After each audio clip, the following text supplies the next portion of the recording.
이제 세 번째 마지막 시간은 선지자를 신뢰하는 재림신앙입니다. 사실 우리가 선지자를 신뢰하면 앞에 2시간 동안에 드린 모든 말씀이 다 해결됩니다. 선지자를 신뢰하면 철저한 회개가 가능하고, 선지자를 신뢰하면 필사적 성화를 이룰 수 있고, 선지자를 신뢰하면 하나님 주시는 완전에 도달할 수 있습니다. 선지자를 신뢰하면 하나님의 율법에 순종하는 삶을 살 수 있습니다. 이게 잘 안 되느냐? 선지자를 신뢰하지 않기 때문에 일어난다고 저는 생각합니다. 그래서 오늘 이 문제를 좀 함께 살펴보도록 하겠습니다. 역대하 20장 20절 말씀을 우리 먼저 다 같이 한번 읽도록 하겠습니다. 이 말씀은 우리가 하나님께서 우리에게 보내신 선지자의 신원을 확인하고 그 사역을 이해하는데 아주 절대적으로 중요한 말씀으로 우리가 이해하고 있습니다. 같이 읽겠습니다. 시작.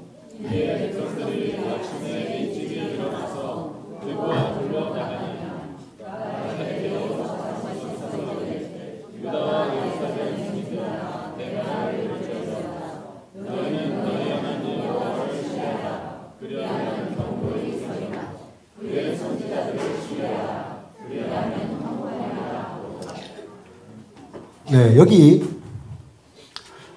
너희 하나님 여호와를 신뢰하라. 그리하면 견고히 서리라. 그렇게 한 다음에 여호사밧이 이어서 그의 선지자들을 신뢰하라. 그리하면 형통하리라. 그랬어요. 여러분, 여호와를 신뢰하는 것과 선지자를 신뢰하는 것이 같을까요? 다를까요? 이건 좀 어려운 질문이죠. 여호와를 신뢰하는 것과 선지자를 신뢰하는 것이 같습니다. 우리는 선지자를 신뢰함으로 여호와를 신뢰합니다. 여호와를 신뢰하기 때문에 그분이 보내신 선지자를 신뢰하는 것입니다. 여호와는 신뢰하는데 선지자는 신뢰하지 않는 일은 불가능한 일입니다. 그리고 우리가 참으로 선지자를 신뢰하면 여호와를 신뢰할 수밖에 없습니다.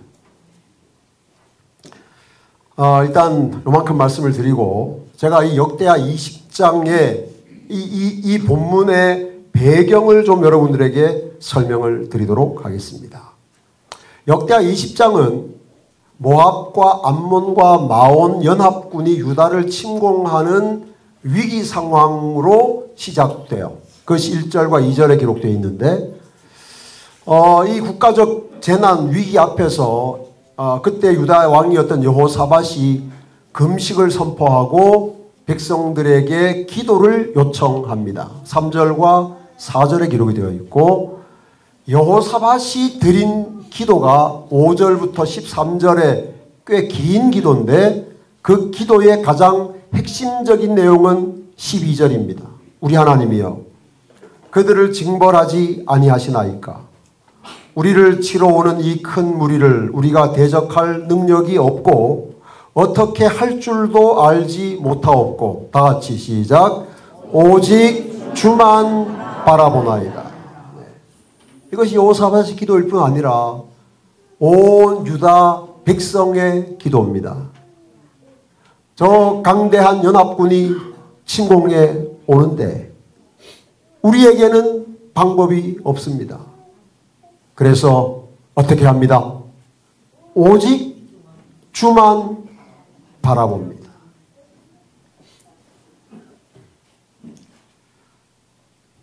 국가의 운명이 걸린 전쟁에 속수무책인 유다입니다. 다른 방법이 없습니다. 하나님이 도우지 아니하시면 망합니다. 절체절명의 위기입니다. 왕이 온 백성들에게 금식을 선포하고 함께 기도합니다. 하나님, 우리에게는 다른 길이 없습니다.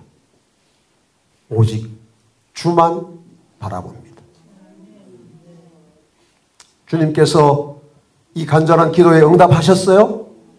응답하셨습니다. 그 응답이 14절입니다.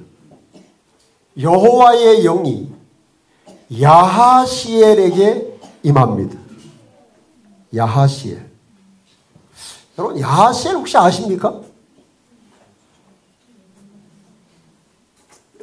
성경을 많이 읽은 사람도 야하시엘을 기억하기는 쉽지 않습니다. 야하시엘이라는 사람이 성경에 있나? 다 그럽니다. 왜냐하면 이 사람은 이 일이 있기 전에도 없고 이 일이 끝난 다음에도 더 이상 없어요. 딱 한 번 역대하 20장에 딱 한 번 등장하고 사라지는 사람입니다. 존재감이 없어요. 요새 말로 하면. 네. 누군지도 잘 모릅니다. 이 사람에 대한 설명이 약간 있지만 우리 아무도 신경 안 씁니다. 여러분, 역대하 20장이라는 이 큰 사건에 우리가 여호사밧은 기억하지만 여보세요. 야하시엘이라는 이름을 기억하는 사람은 거의 없어요. 그 사람이 누군지도 모릅니다.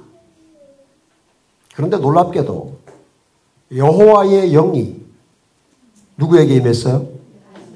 야하시엘에게 임했어요. 여러분, 기도는 누가 했는데?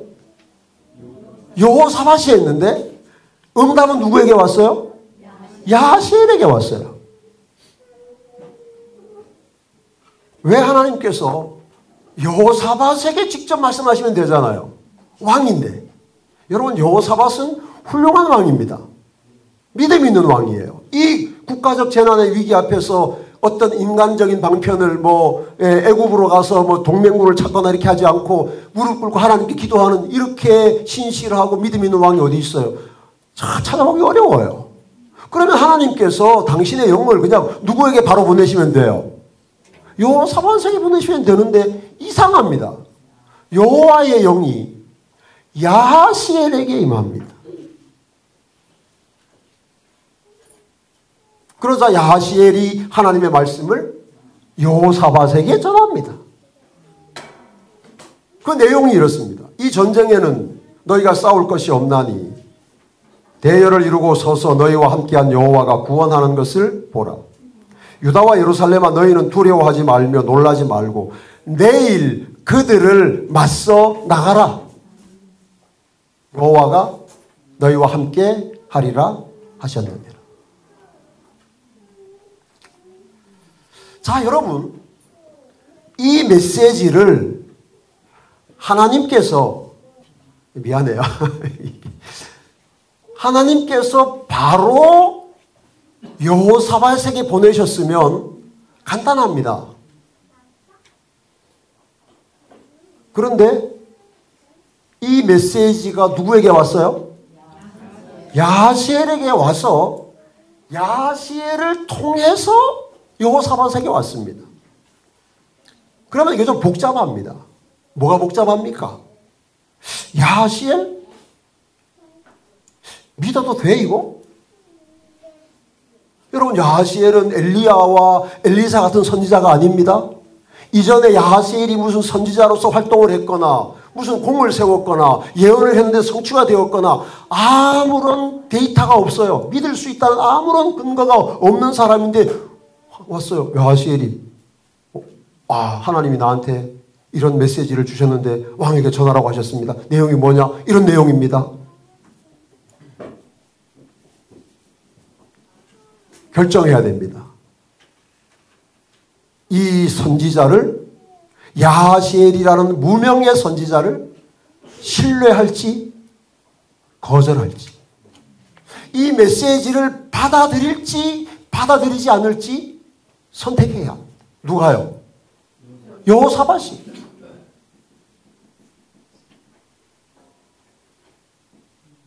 이게 여호와를, 선지자를 신뢰한다는 뜻이에요. 지금 여호사밧이 한 말이 이런 뜻입니다. 너희는 너희 하나님 여호와를 신뢰하라. 그리하면 견고히 서리라. 그 선지자를 신뢰하라. 여호와를 신뢰하라 형통하리라. 그 선지자를 신뢰하라. 그리하면 견고히 서리라. 여러분, 선지자를 신뢰하는 일은 쉬워요, 어려워요? 아니, 보세요. 쉬워요, 어려워요? 어려워요. 엄청 어렵습니다.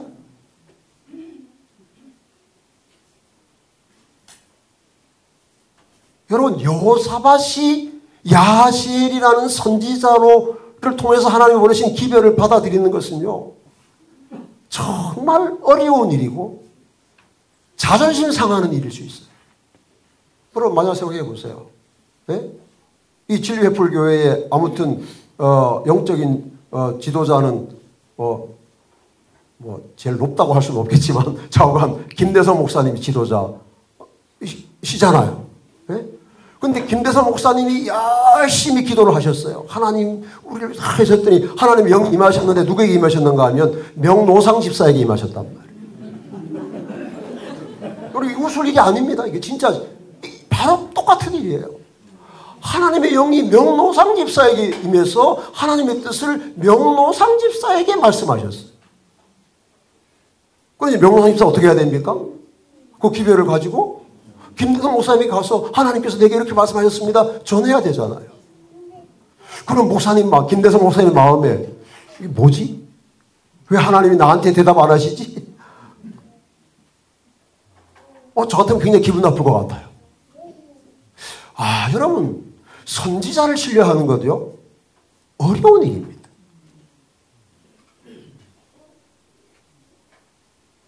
그것도 옛날에 한두 번이라도 하나님이 그런 일을 하신 뭐가 있으면 그래도 되는데 아무것도 없는 사람이요. 갑자기 나타난 선지자예요.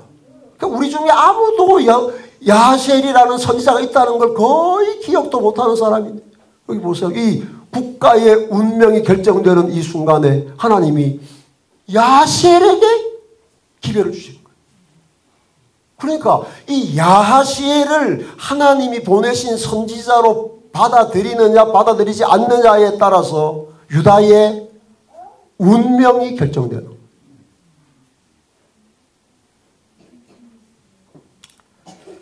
놀라운 일이 일어나죠. 18절에서 19절에 보면 여호사밧과 백성이 선지자를 보내신 여호와를 뭐해요? 찬양해요. 어떻게 하기로 선택한 겁니까? 야하시엘을 하나님이 보내신 선지자로 믿기로, 신뢰하기로 선택한 거예요.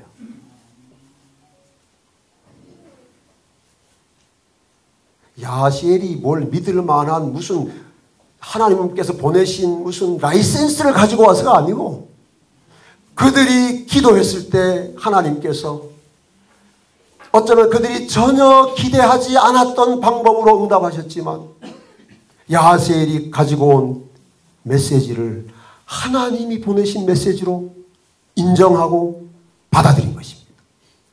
그래서 이 야하시엘이 말한 대로 매일 그들을 맞서 나가는 전쟁을 합니다. 달라진 건 아무것도 없어요. 예. 똑같은 군대고 똑같은 군대. 근데 그들이 다음날 아침에 덕어와 들로 하나님 말씀대로 선지자 야하시엘이 보낸 기별대로 그들이 이 3개국 연합군을 맞서 싸우러 나갑니다. 그렇게 덕어와 들로 나가는 백성을 향한 여호사밧의 당부가 우리가 읽은 말씀이에요. 다시 한번 읽겠습니다. 빨간 글씨 시작.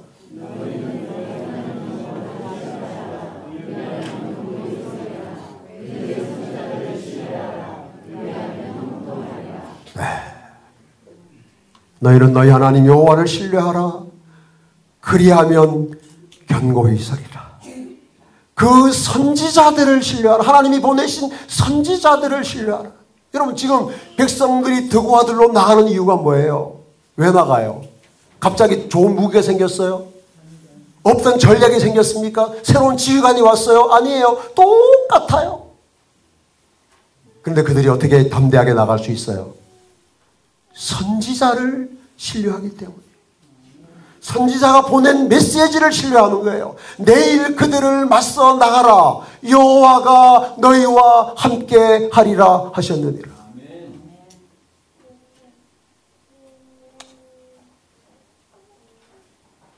여호와를 찬송하며 전장에 나갔고 여호와께서 그 전쟁을 승리로 끝내셨습니다.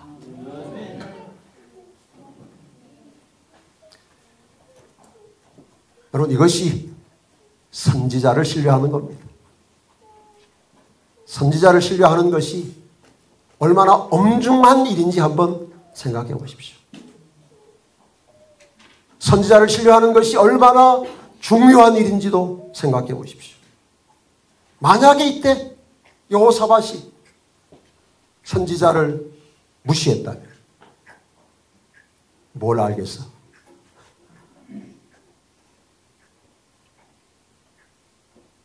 여호사밧은 그럴 수 있습니다.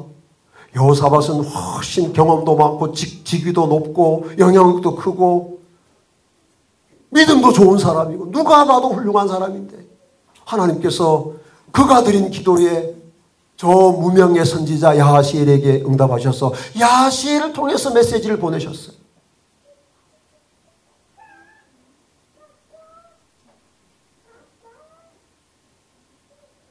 여호사밧이 선지자를 신뢰했을 때 하나님께서 여호사밧과 유다를 형통하게 하신 것입니다.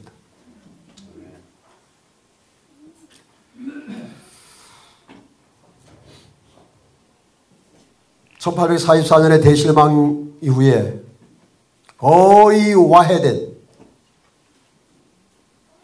두 손에 꼽을 만큼의 극소수의 사람들만이 재림신앙, 재림에 대한 믿음을 포기하지 않고 남아 있었을 때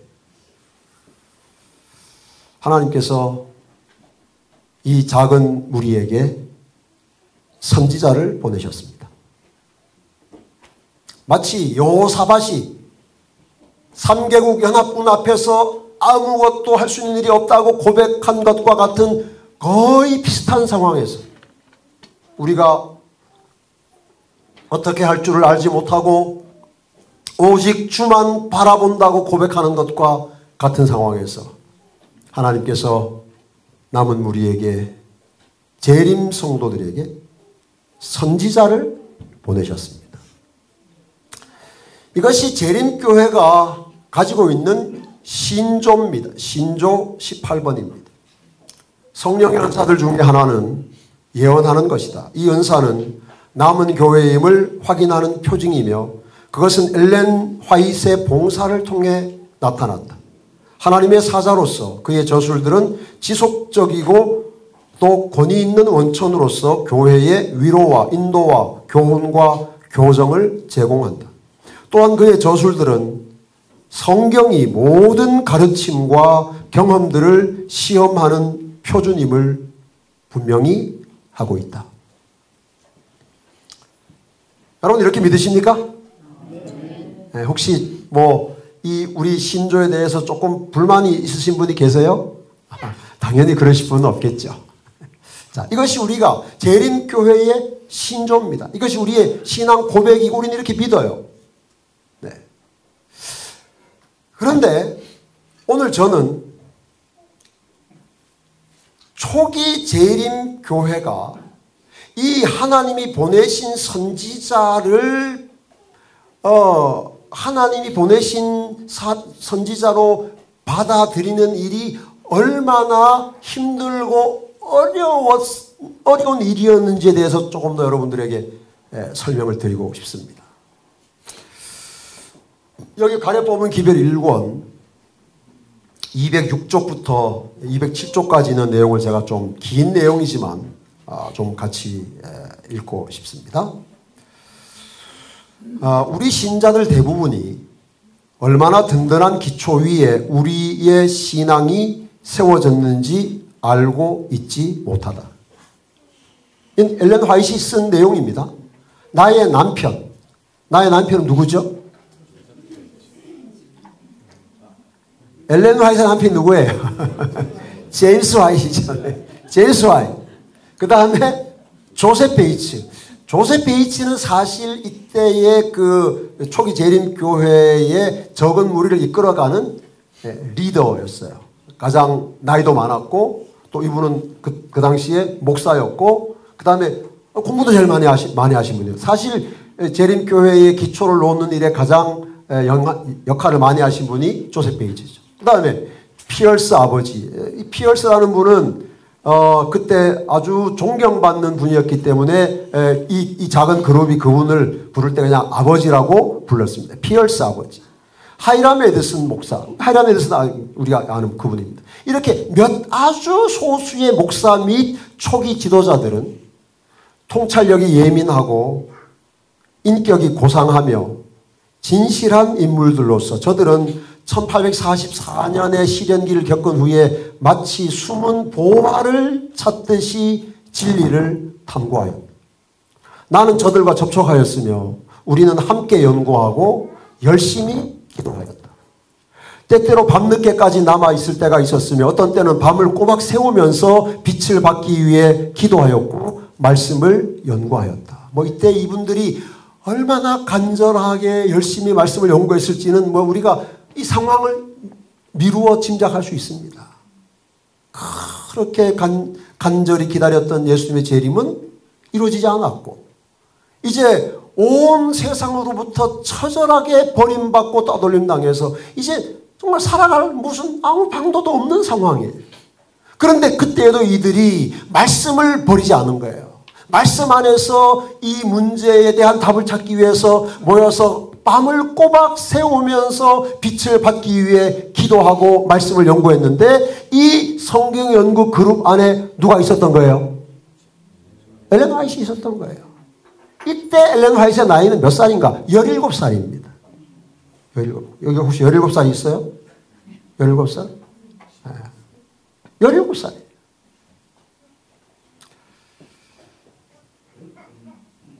이 형제들은 모이고 또 모여서 함께 성경을 연구하였으며 진리의 깊은 뜻을 이해하기 위하여 능력 있게 진리를 가르치기 위하여 거듭거듭 기도하며 연구하였다.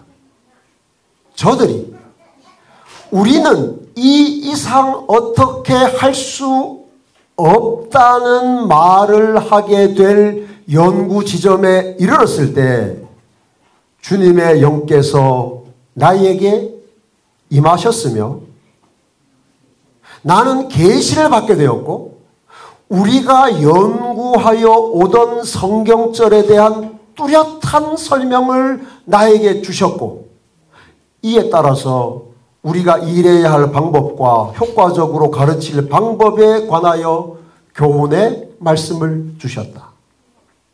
이처럼 빛을 주심으로 그리스도와 그분의 사명과 제사 직분에 관한 성경절을 이해할 수 있도록 우리를 도우셨다. 그때로부터 우리가 하늘 도성에 들어가게 될 때까지에 이르는 일련의 진리를 나에게 밝혀주셨으며 또한 나는 주님께서 나에게 주신 교훈을 뭐했다? 누구에게? 누구에게 전해줬을까요? 나의 남편, 조셉 베이츠, 피얼스 아버지, 하이람 에드슨 같은 초기 재림교회의 지도자들에게 엘렌 화이트이 하나님께서 그에게 주신 교훈을 전해준 것입니다. 우리가 아까 본 역대하 20장과 거의 비슷한 패턴이에요.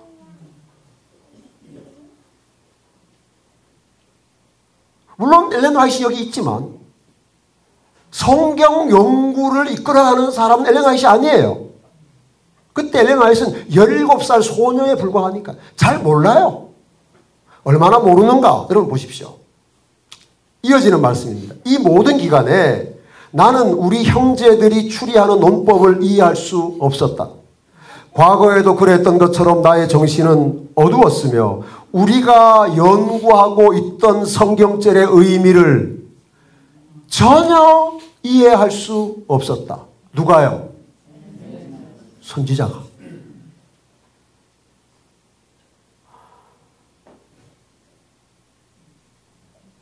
제임스 화이트, 조셉 베이츠, 피얼스 아버지, 하이람 에드슨은 성경 연구하는 방법을 알아요.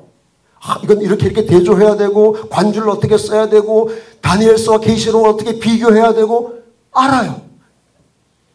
근데 누구는 몰라요?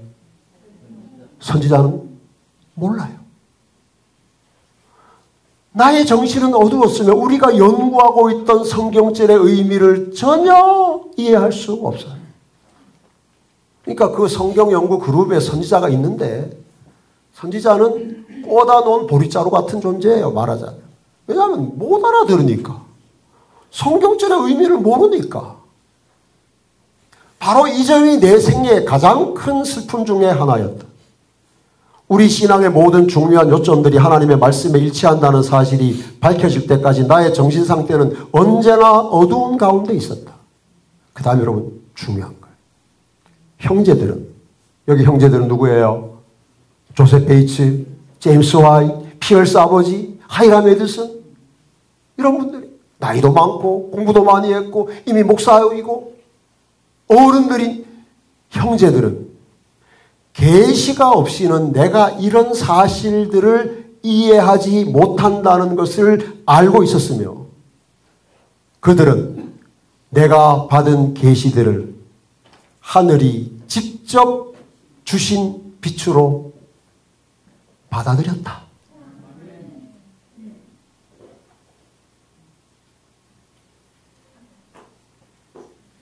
물론 이분들은 자신들이 연구해 오던 하나님의 말씀 앞에서 아까 우리가 봤잖아요. 이들이 우리는 더 이상 어떻게 할 수 없다는 말을 하게 될 연구 지점에 정말 기도하고 애쓰고 뭐 이렇게 밤을 새서 연구해도 이제 사방이 다 막혔어요. 아, 이제 우리는 더 이상 모르겠다. 우리가 이렇게 실망을 경험해야 될 이유 모르겠다. 왜 예수님이 분명히 2300주야의 예언에 의하면 이 땅에 오셔야 하는데 왜 오시지 않았는지 그 이유를 이제 모르겠는 거예요. 이 이상 어떻게 할 수 없다는 말을 하게 될 연구 지점에 이르렀을 때 그들이 뭐 했겠어요? 기도했겠죠. 하나님, 우리의 길을 보여주십시오. 어떻게 해야 될지 모르겠습니다. 누구처럼 기도했을까요? 여호사밧처럼 기도했을 거예요. 근데 하나님의 응답이 누구에게 임했어요? 엘렌 화이트에게 임했어요. 조셉 베이츠에게 임하면 좋잖아요. 간단하잖아요. 저만 믿어야 돼, 말아야 돼? 의심하지 않아도 되잖아요. 마치 하나님의 응답이 야시엘에게 임했던 것처럼 엘렌 화이트에게 임한 것입니다. 그러면 엘렌 화이트이 말합니다. 하나님이 내게 이런 말씀하셨습니다. 그 말씀의 뜻은 이런 뜻이랍니다. 지금까지 아무것도 모르고 앉아있다가 그러면 뭐라고 하겠어요? 그 입을 다물라 이렇게 하지 않겠어요? 그런데 이 초기 재림 성도들이 그들은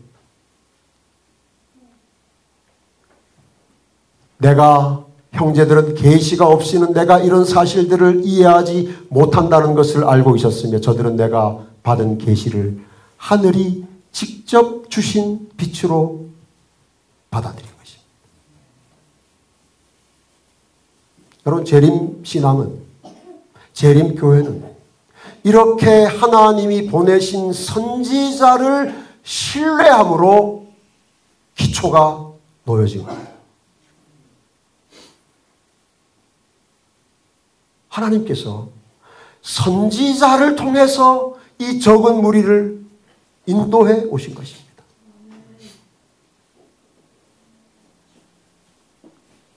여러분, 선지자는 성경을 가장 잘 아는 사람이 아닙니다.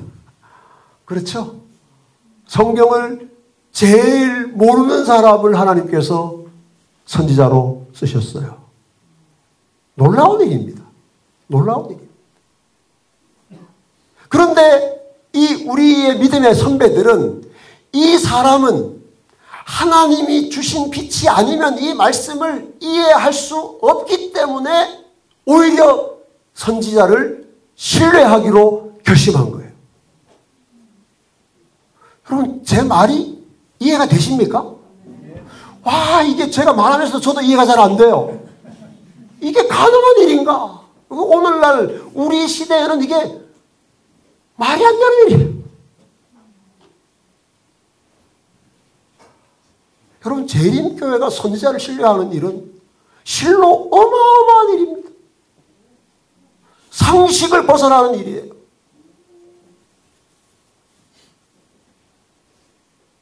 박사들이 앉아서 성경 토론하는데 초등학생, 초등학생 아니죠. 17살이면 우리로 하면 지금 17살, 고등학교 1학년입니다. 고등학교 1학년짜리가 있다가, 그런데요, 그 말씀의 뜻은 이런 뜻이라고 하나님이 그러시는데요.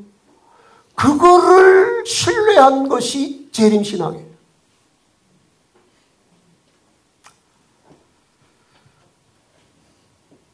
그래서 여러분, 선지자는 성경 박사가 아닙니다. 선지자도 잘 모릅니다. 우리가 이 엘렌 화이트의 자서전이나 이런 글들을 읽어보면 자기가 하나님께로부터 받은 빛을 전해줬다고 해서 그러면 다 이해했느냐? 그것도 아니에요. 다시 어두운 상태로 또 돌아갑니다.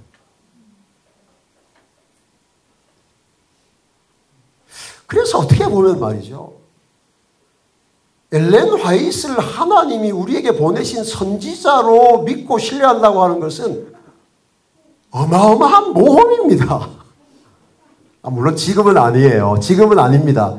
이 시대에는 마치 여호사밧이 야하시엘이 가지고 온 하나님께로부터 받았다고 하는 메시지를 믿는 것만큼 위험한 일이었어요. 그런데 우리 재림교회의 선구자들은 받아들였습니다.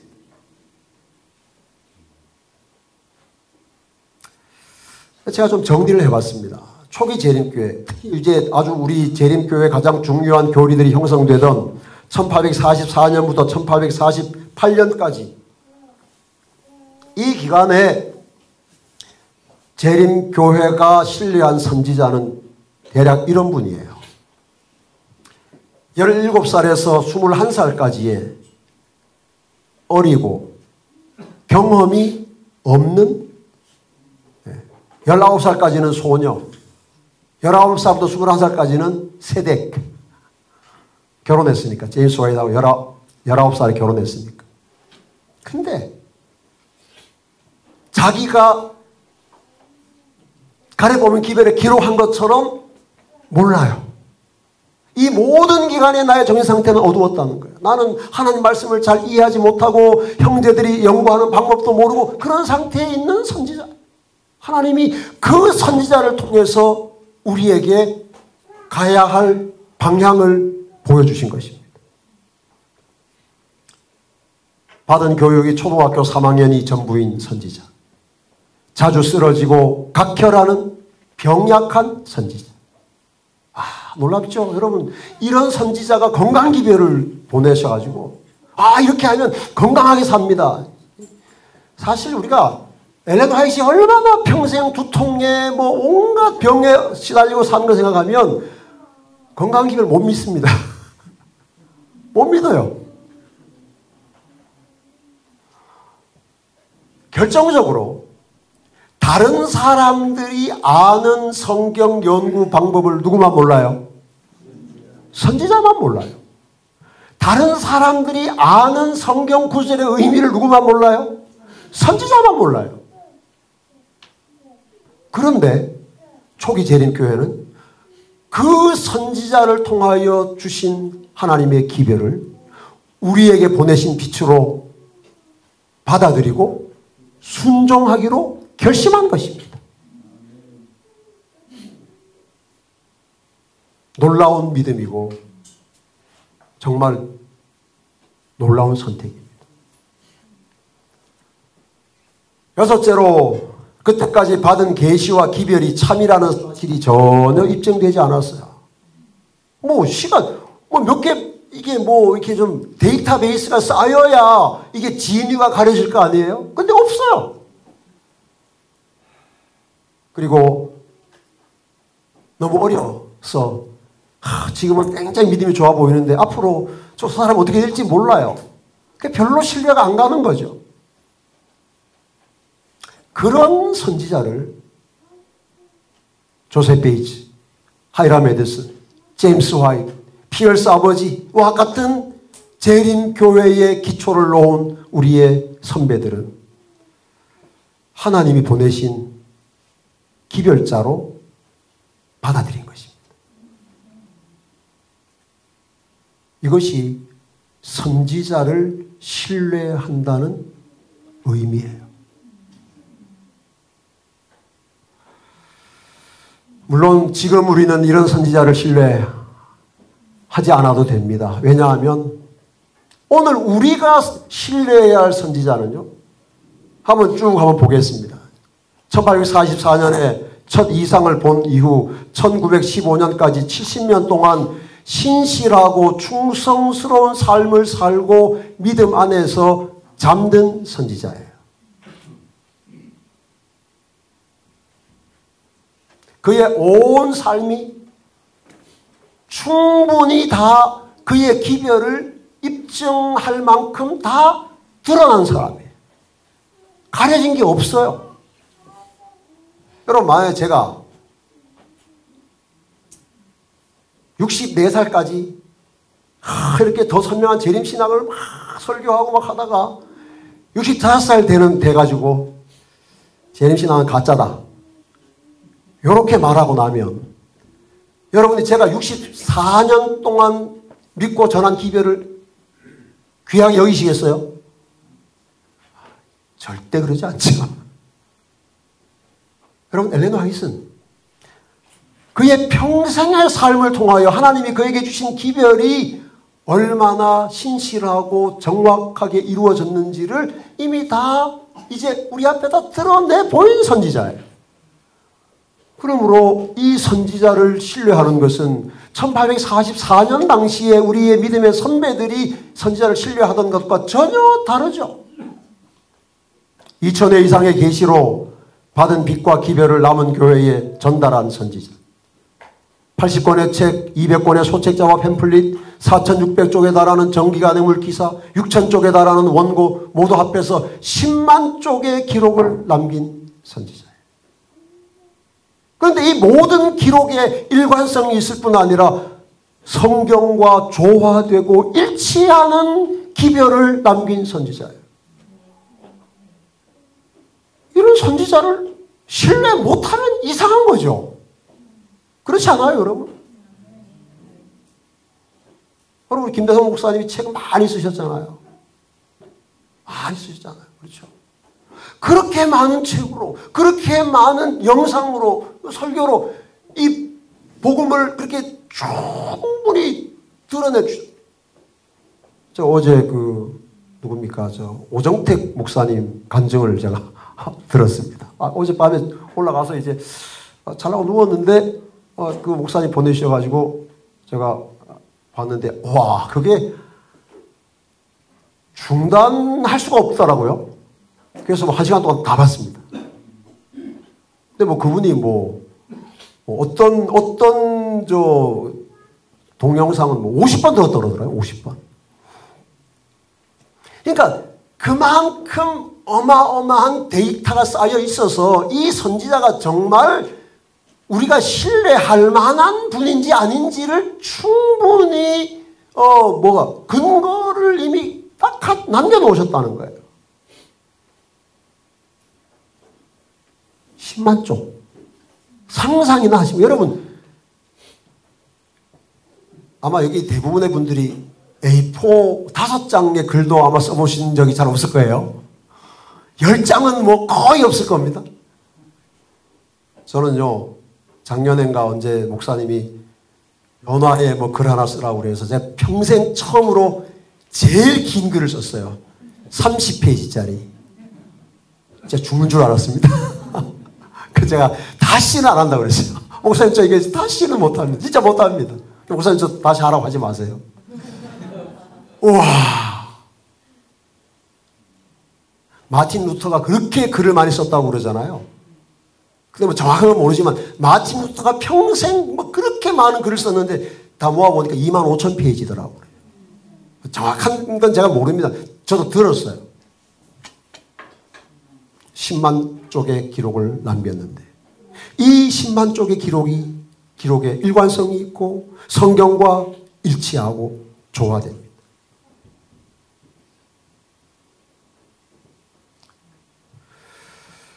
이 선지자가 남긴 예언이 성취된 근거가 있어요. 강신술, 남북전쟁, 종교연합, 계시록의 미국 건강기별.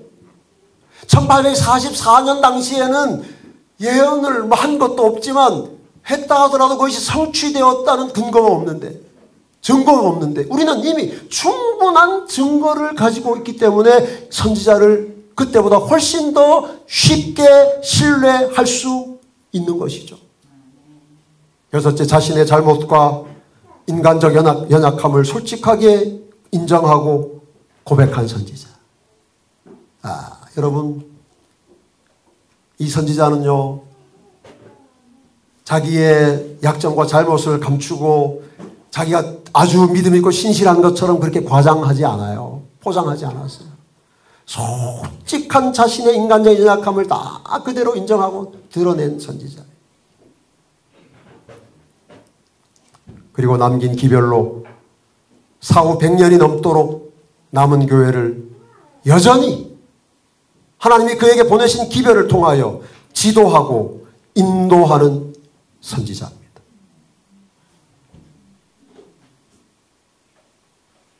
여러분, 제가 이 말씀을 왜 드리는가? 오늘날 재림교회가 2024년을 살아가는 재림 성도들이 1844년에 그 소수의 우리의 선배들이 하나님이 보내신 선지자들을 신뢰한 그 신뢰심과 오늘 우리의 신뢰 사이가 어떤지 한번 좀 비교해 보자는 거예요. 우리는 그 시대의 사람들보다 100배, 1000배 더 선지자를 신뢰할 만한 모든 것을 가지고 있습니다. 그런데 안타깝게도 선지자에 대한 신뢰가 이전보다 현저하게 약화되었습니다.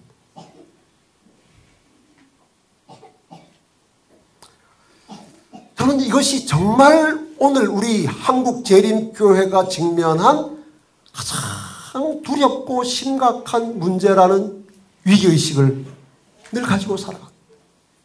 그래서 제가 연수원에 오는 모든 목회자들과 교역자들에게 이 고민을 함께 나눕니다. 여러분, 하나님이 우리에게 선지자를 보내셨는데 이 선지자를 신뢰하지 않으면 형통할 수 없습니다. 하나님이 선지자를 보내셨는데 그 선지자를 통해 우리에게 분명한 기별을 주셨는데 그 기별을 우리가 신뢰하지 않으면, 선지자를 신뢰하지 않으면서 어떻게 형통하기를 바랄 수가 있겠습니까?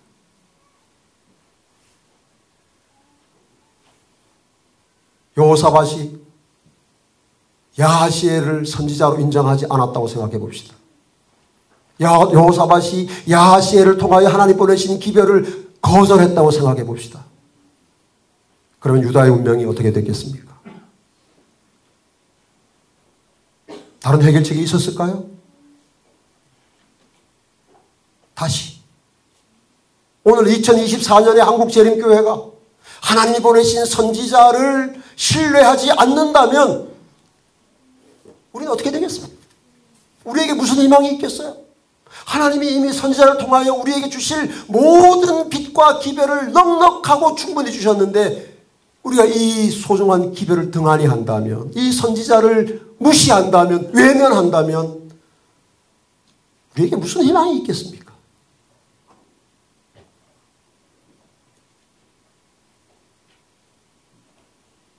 우리는 더욱 선지자를 신뢰하는 재림 성도가 되어야 합니다.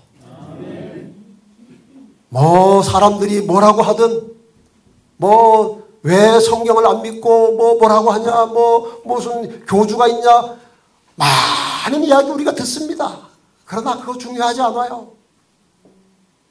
하나님을, 여호와를 신뢰해야 견고히 서고 여호와께서 보내신 선지자를 신뢰해야 형통합니다.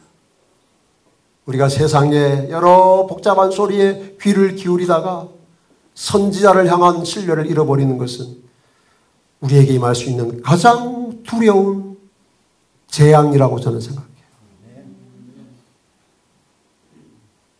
우리 진리의 믿음의 가족 여러분, 여러분 한국교회에서 가장 선지자를 잘 신뢰하는 공동체라는 사실을 제가 의심하는 것은 아니지만 앞으로도 계속해서 선지자에 대한 불신은, 공격은 이 교회 안에서 거세질 것입니다.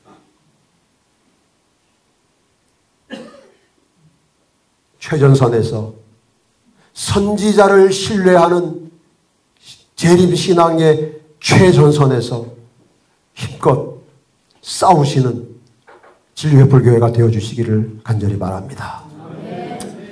재림신자가 선지자를 신뢰하지 않는 방법이 있습니다. 제가 이걸 좀 가르쳐 드리겠습니다. 첫째, 증언을 인정한다고 고백하지만 읽지도 연구하지 않으므로 선지자를 신뢰하지 않을 수 있습니다. 재림교인이 나는 선지자 필요 없어, 안 믿어, 이렇게 말하는 사람은 없는 건 아니지만 거의 없습니다. 그 정도로 막 나가는 것도 쉽지 않으니까. 그러나 말은 인정한다고 하지만 읽지도 연구하지도 관심을 기울이지도 않으므로 사실은 선지자를 무시하는 것입니다.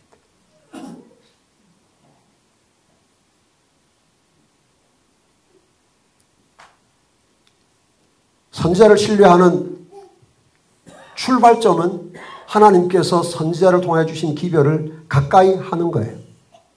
읽고 연구하는 것입니다. 저는 연수원에 오는 목회자들에게 말합니다. 재림교회 목사가 예언의 신을 안 읽으면 재림교회 목사가 아니다. 나는 그렇게 믿는다. 저는 그렇게 믿습니다. 하나님 우리에게 보내신 선지자를 통하여 주신 기별인데 그걸 안 읽으면 재림교회 목사 아니죠. 재림신앙에 필요해서 하나님 보내신 기별인데 그렇지 않습니까? 목사만 그렇겠습니까? 장로, 집사 다 마찬가지입니다. 두 번째, 증언을 읽고 연구하지만 실천하지 않는 것은 선지자를 신뢰하지 않는 방법입니다. 이건 좀 눈에 좀 덜 띄겠죠? 그러나 마찬가지입니다. 많은 재림 성도들이 증언을 공부도 하고 연구도 하지만 그것을 오늘 내 삶에 구체적으로 적용해야 할 기별로 받아들이는 데까지는 상당히 먼 거리에 있습니다. 선지자를 신뢰하지 않는 것입니다. 세 번째, 부분적 선택적으로 인정하거나 순종하는 것입니다. 내 마음에 드는 건 오케이. 이건 여러분 생각보다 그런 사람들이 많이 있어요. 그건 선지자를 신뢰하는 겁니까? 안 하는 겁니까? 반은 하는 겁니까? 반은 하는 건 그런 건 없습니다. 역시 안 하는 겁니다. 부분적 선택적으로 인정한다고 하는 건 뭐예요? 내 취향에 맞으면 하겠다는 거예요. 사실 이것이 오늘 재림교회 안에 가장 참 심각한 문제예요. 특히 이 재림교인들의 식생활 사정없이 무너져가고 있는데 아무리 증언에 있는 명확한 메시지를 제시해도 그거까지 꼭 그렇게 해야 됩니까? 이렇게 하고 말아요. 부분적 선택적으로 인정하거나 순종하는 것. 사실은 선지자를 신뢰하지 않는 것입니다. 네 번째, 어떤 부분은 영감으로, 어떤 부분은 개인의 견해로 받아들인다. 이것도 굉장히 우리 교회 안에서 사실 이거 좀 뜨거운 감자예요. 많은 사람들이 이야기합니다. 근데 물론 여기까지 가는 사람들은 그래도 열심히 읽은 사람이라고 할 수 있어요. 저는 뭐 어떤 목사님과도 이야기하는데 그렇거든요. 아, 목사님, 저는요, 대제투 총서 이건 다 제가 인정하는데, 뭐, 가래 뽑은 기별, 그걸 뭐, 정원보감, 청년에게 보내는 기별, 부모와 뭐, 교사, 학생, 이런 거 저는 안 봅니다. 목사님인데 그래요. 왜 그러십니까? 아, 그건 뭐 다 의도를 가지고 짜깁기 한 거기 때문에 그거 못 믿습니다.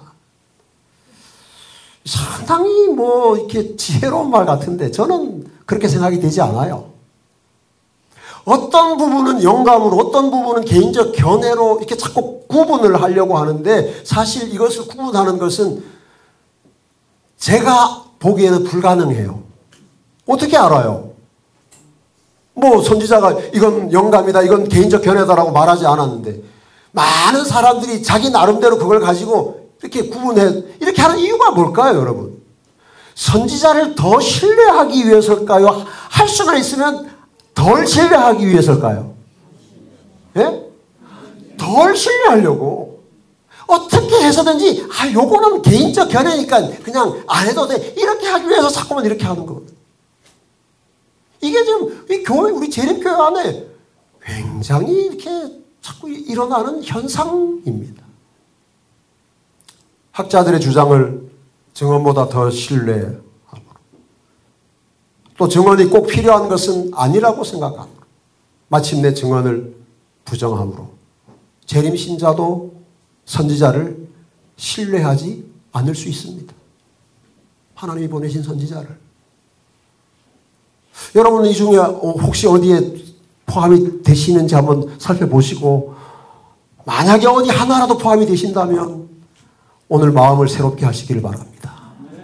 선지자를 신뢰하셔야 합니다. 선지자가 나보다 똑똑해서가 아닙니다. 나보다 더 품성이 좋아서도 아닙니다. 선지자가 뭐 나보다 공부를 많이 해서도 아닙니다. 아무 상관이 없습니다. 왜 선지자입니까? 하나님이 그를 쓰셨기 때문에 선지자입니다. 야하시엘도 엘렌 화이트도. 그러므로 사실 선지자를 신뢰한다고 하는 건 말이죠, 우리의 선택이에요. 여호사밧이 야하시엘을 선지자로 받아들인 것도 선택한 거예요.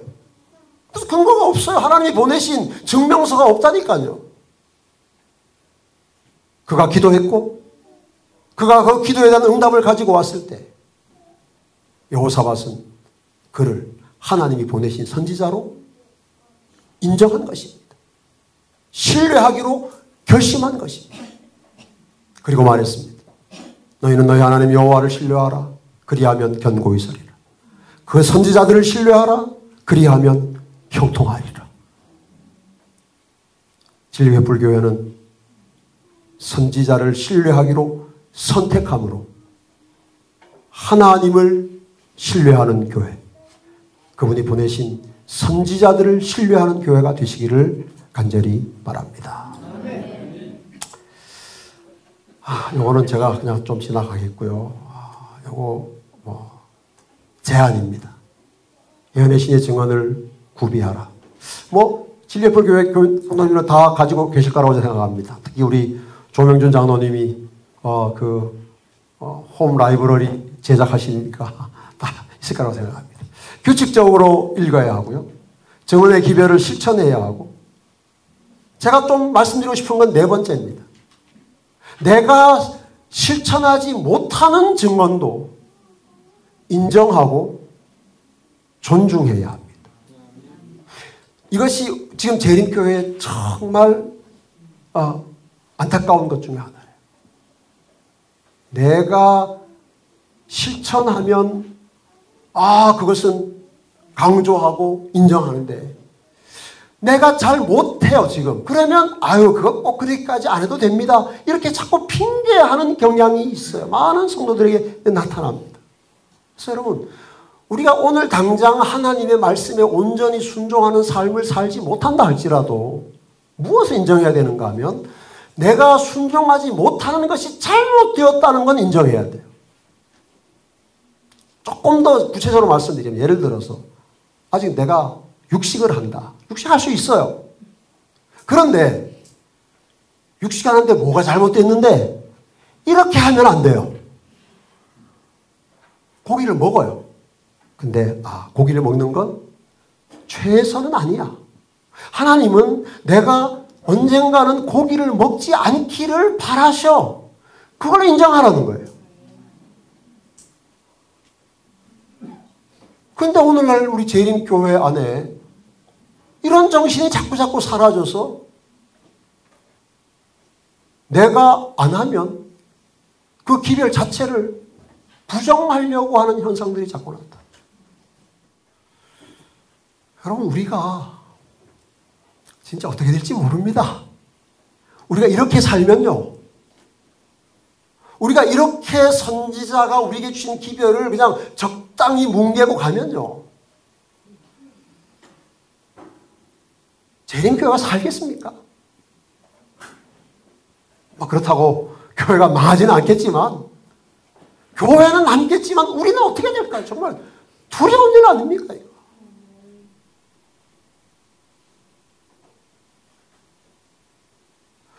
그래서 여러분, 우리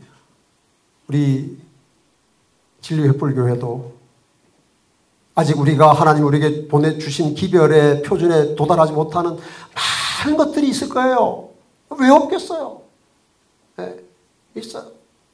연수원에서도 지금 가장 큰 고민이 연수 끝나고 다 안식일 오후에 각자 다 돌아가는 건데 그거 아무리 해결하려도 안 돼요. 여전히 고민이에요.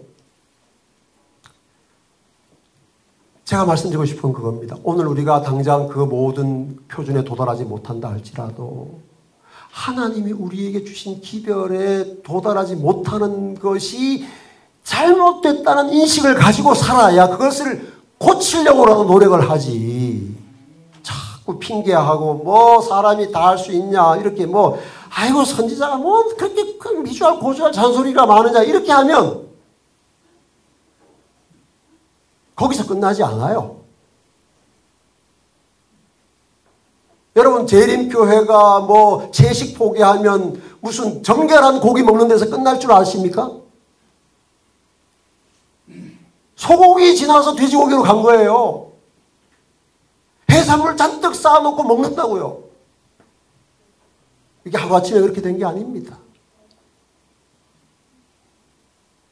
참 윤 목사님 앞에서 이런 말씀 드리게 돼서 정말 죄송합니다만은 솔직히 이거 우리가 이거 어떻게 정말. 그래서 여러분, 진리의 횃불을 드신 교회라도 그 진리의 횃불을 더 높이 드시기 위해서 믿음의 선한 싸움을 싸워주셔야 합니다.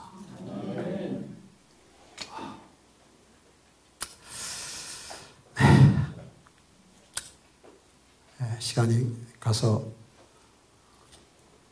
제가 이거 하나만 딱 말씀드리고 이제 마치겠습니다. 여러분, 예수님이 침례를 받으셨잖아요. 예수님이 침례를 왜 받으셨습니까? 네? 예수님이 침례 왜 받으셨나고 물으면 열이면 열. 우리에게 모본을 보이시기 위해서. 네, 그건 맞습니다. 예수님의 침례가 우리에게 모본을 보이는 중요한 목적이 있어요. 그러나 우리에게 모본을 보이는 것이 침례의 목적이라면 그것이 예언될 필요는 사실은 없을 거예요. 그렇죠? 예수님의 침례는 예언된 사건입니다. 다니엘 9장에 기름 부음을 받은 자 곧 왕이 일어날 때까지 7일에와 62일에 일어난다고 했는데 이것은 2300주야라는 긴 예언을 해석하는 열쇠로 주어진 70일의 예언의 가장 핵심적인 사건이에요. 그래서 우리가 예수님의 기름 부음 받은 연대를 정확히 확정하지 못하면 사실 2300주의 예언을 해석하는 일이 거의 불가능합니다. 왜냐하면 다른 사건들은 그렇게 명확하게 역사 속에서 확인이 되지 않기 때문에 그렇습니다. 굉장히 중요한 사건이에요. 예수님의 침례가 없으면 정말 구속사업에 굉장한 차질이 생겨요. 단순한 모본이 아닙니다. 그래서 예수님의 침례 사건은 인류의 구속사에 선악의 대쟁투에 굉장히 중요한 사건이에요.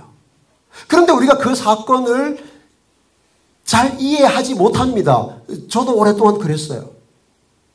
그래서 이걸 우리가 왜 예언의 신을 깊이 읽고 연구해야 되는지에 대한 하나의 샘플로 좀 말씀을 드리려고 하는 것입니다.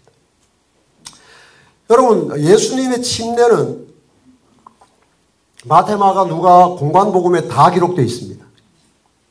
거의 비슷한 내용이에요. 조금 이렇게 차이가 있지만 거의 비슷한 내용입니다. 예수님이 침례를 받으시고 물에서 올라오실 새 하늘이 열리고 성령이 비둘기같이 내려 자기에 임했다. 그렇습니다. 우리가 다 아는 내용입니다. 그래서 이 예수님의 침례가 그런데 다른 점이 있습니다. 마태와 마가와 누가의 기록에 다른 점이 있는데 무엇인가 하면 누가의 기록에 의하면 예수님이 침례를 받으시고 기도하실 때에 하늘이 열렸다 그랬습니다. 마태와 마가의 기록은 물에서 올라오실 새 하늘이 열렸다고 했고 누가복음에서는 기도하실 새 하늘이 열리며 성령이 비둘기 같은 형체로 그 위에 강림하셨다. 그렇게 기록이 되어 있습니다. 근데 여러분, 엘렌 화이트는 시대의 소망을 기록하면서 이 세 본문 중에 누가복음의 본문을 선택합니다. 그건 엘렌 화이트이 한 것이 아니라 성령께서 그를 통하여 그렇게 하신 것이죠. 그래서 우리는 시대의 소망을 통해서 예수님의 침례가 인간의 구속의 사역에 얼마나 결정적으로 중요한 사건인지를 알게 되는 것입니다. 시대의 소망이 없으면 결코 알 수 없는 내용입니다. 그걸 좀 살펴보겠습니다. 그래서 제가 이렇게 썼습니다. 예언의 신의 증언으로 확인하는 예수님 침례의 구속사적 중요성이에요. 아까 거듭 말씀드린 것처럼 단순한 모본이 아닙니다. 침례 받으실 분이 없는데 우리를 위해서 침례 받으실 아니고 침례가 없으면 구속사가 이루어지지 않아요. 네, 그걸 제가 지금 이제 말씀드리려고 하는 것입니다. 자, 보겠습니다. 시대의 소망입니다. 요한은 이에 허락하고 예수를 요단강으로 인도하여 그분을 물속에 장사 지냈다. 요한이 허락했다는 게 무슨 말입니까? 예수님이 침례받아 오시니까 요한이 뭐라 그랬어요? 아이고 아닙니다. 내가 당신한테 침례를 받았는데 어떻게 당신이 오십니까? 그러니까 예수님 뭐라고 하셨어요? 이제 허락하라. 이렇게 해서 우리가 의를 이루는 것이 합당하다. 그래서 요한이 허락하고 예수를 요단강으로 인도하여 그분을 물속에 장사했습니다. 여러분, 이때 요한이 예수님에게 침례를 베풀면서 예수님이 메시아라는 사실을 알았을까요? 몰랐을까요? 알았다. 몰랐다. 알았다가 훨씬 많으신데. 보겠습니다. 알았는지 몰랐는지 한번 보십시다. 예수님 침례를 받으셨어요. 그 다음에 예수님이 기도하십니다. 물에서 나온 예수님은 곧 강 언덕에 엎드려 뭐 하셨다? 기도하셨다. 이게 누가복음에 기록된 내용이에요. 물에서 올라와 기도하실 새 하늘이 열린 것이에요. 예수님이 기도하신 거예요. 무슨 기도를 하셨을까요? 무슨 기도하셨을까요? 무슨 기도했는지 우리가 성경을 읽어가지고는 100년을 읽어도 알 수 없습니다. 그런데 예언의 신의 증언에 이때 예수님이 무슨 기도를 드리셨는지가 분명하게 기록되어 있습니다. 보겠습니다. 그분은 하나님께서 당신의 아들 안에서 인류를 받으신다는 증거를 달라고 간구하셨다. 물론 선지자를 신뢰하지 않는 사람은 이 기도의 의미를 인정하지 않겠죠. 그러나 재림교회는, 재림성도는, 하나님이 보내신 선지자를 신뢰하는 재림성도는 예수님이 침례받은 이후에 드리신 기도가 무엇인지를 우리는 아는 것입니다. 그 기도는 이런 것이에요. 하나님, 이제 내가 침례받고 인류를 구속하는 구속의 공생의 사업을 시작하는데 하나님, 저에게 약속이 필요합니다. 약속해 주십시오. 제 안에서 이 타락한 인류를 받으신다는 증거를 먼저 주십시오. 그 기도 드리신 거예요. 이게 예수님이 공생애를 시작하시면서 하신 첫 번째 사역이에요. 그게 뭐예요? 기도예요. 누구를 위한 기도예요? 우리의 구원을 위한 기도를 드리신 거예요. 하나님, 제 안에서 범죄한 인류를 받으신다는 증거를 주십시오. 그 증거를 가지고 내게 주어진 사명을 감당하겠습니다. 그런 기도를 드리신 거예요. 요한은 예수께서 한 간구자로서 아버지의 간합하심을 받기 위하여 눈물을 흘리면서 간절히 기도하시는 것을 보고 깊은 감명을 받았다. 여러분, 이때 예수님이 눈물을 흘리며 기도하셨어요. 여러분, 예수님이 눈물을 흘리며 기도하신 장면이 성경에 있는데 성경에 없는 눈물을 흘리며 기도하신 것이 시대소망에 있습니다. 여기서도 그랬고요. 변화산에서도 그랬습니다. 예수님 눈물을 흘리며 기도하셨어요.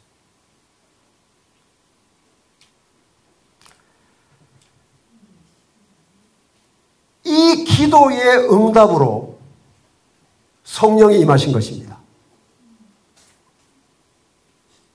예수님이 침례받고 물에 나오니까 갑자기 그냥 자동으로 성령이 쫙 임하고 비둘기같이 임하고 그게 아니고 예수님이 인류의 구원을 위하여 드리신 기도의 응답으로 성령이 임하셨어요.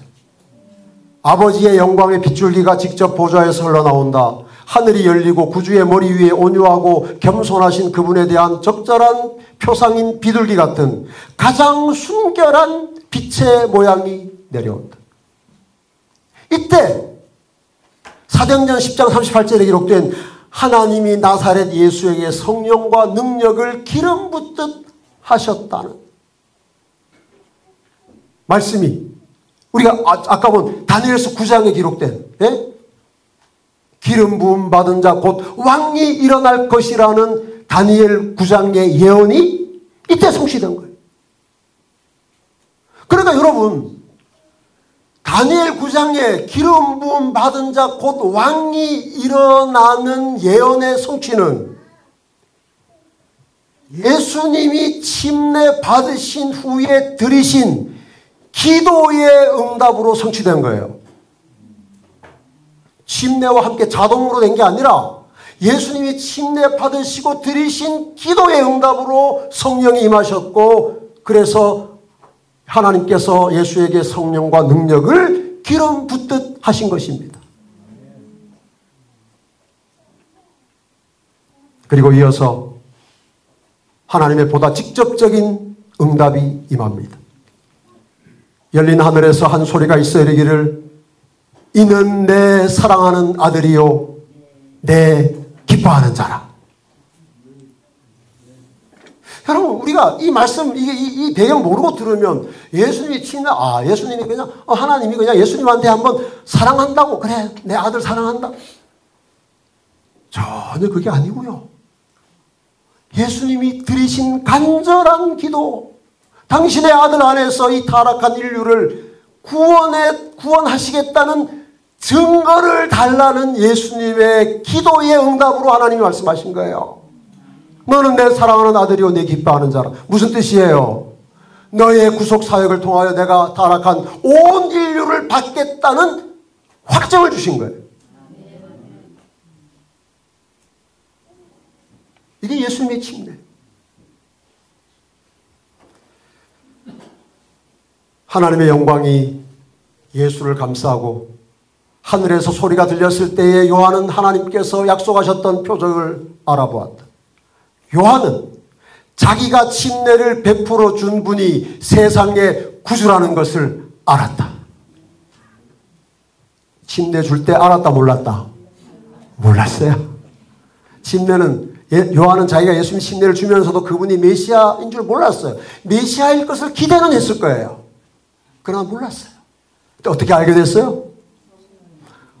하늘에서 들리는 음성을 듣고 알게 된 거예요. 예수님의 기도와 그 기도에 응답하시는 하나님의 음성을 듣고 요한이 자기가 침례를 베풀어 준 분이 세상의 구주라는 것을 알았다. 성령이 그에게 임하자 그는 손을 펴서 예수님을 가리키며 부르짖었다. 보라! 세상 죄를 지고 가는 하나님의 어린 양이로다. 여러분, 예수님이 그냥 침례받고 가셨으면 요한은 예수님이 세상 죄를 지고 가는 하나님의 어린 양이라는 사실을 알 길이 없습니다. 그런데 예수님이 기도하셨고 그 기도에 하나님이 응답하셨을 때 그 모든 과정을 요한이 살펴본 다음에 확신하게 된 거예요. 아, 이분이 하나님이 우리를 위하여 보내신 구세주다. 그래서 그때 요한이 이 기별을 선포하기 시작한 것입니다. 보라, 세상 죄를 지고 가는 하나님의 어린 양이로다.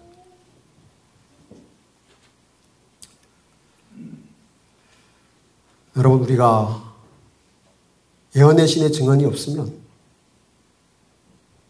이런 말씀의 깊은 의미를 세상 누구에게서도 들을 수 없고 어떤 책에서도 배울 수 없습니다. 그죠?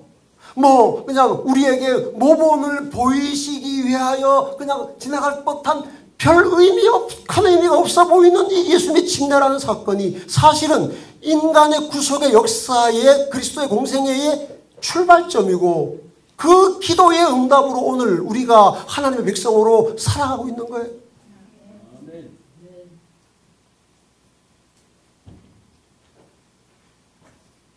이것이 선지자를 신뢰하는 신앙의 행복입니다. 누가 알겠어요? 누가? 그런데 우리가 잘 몰라요. 제 여기요 많이 있어요. 밤새도록 할 수 있어요. 근데 밤새도록 하면 여러분 싫어하니까 제가 안 하는데 이거 다 제가 증언을 읽으면서 제가 성경만 읽어가지고는 도무지 깨달을 수 없는 것들만 골라놓은 것들. 근데 제가 목사인데 증언 안 읽으면 다 모르는 거죠. 어렴풋이 이것도 아니고 저것도 아니고. 자, 죄송합니다. 여러분, 우리 선지자를 더 신뢰하는 재림 성도가 됩시다. 선지자를 신뢰하면 형통합니다.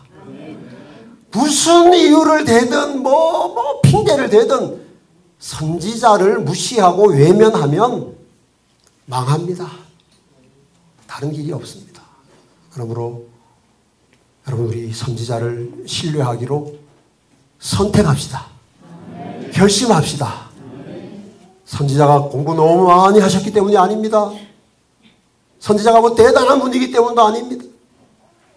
하나님께서 그를 쓰셨기 때문에 야시엘이든 엘렌 화이트든 그들이 보낸 기별이 그들이 준 메시지가 하나님의 말씀과 조화되는 것이기 때문에 우리가 믿음으로 받아들이는 것입니다.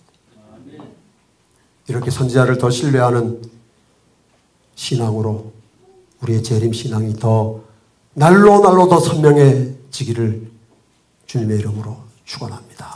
하나님 아버지, 부족한 종에게 3번에 걸쳐서 진리의 불교의 성도들을 위하여 말씀을 증거하게 해주셔서 감사합니다. 거듭 구하오니 제가 전한 말씀 중에 잘못 표현한 것이거나 제가 어리석어서 잘못 이해한 것이거나 그런 것들이 있다면 우리 성령 하나님께서 친히 주의 종들의 마음속에서 바로잡아 주시옵시고 필요한 기별만, 바른 기별만 남아있게 하여 주시옵소서. 그리고 우리 진리의 불교회가 더 선명한 재림신앙으로 무장해서 한국재림교회를 앞장서서 섬기는 영적인 공동체, 믿음의 선한 싸움을 끝까지 싸우는 재림신앙의 전사들이 되게 하여 주시옵기를 예수님 이름으로 기도합니다.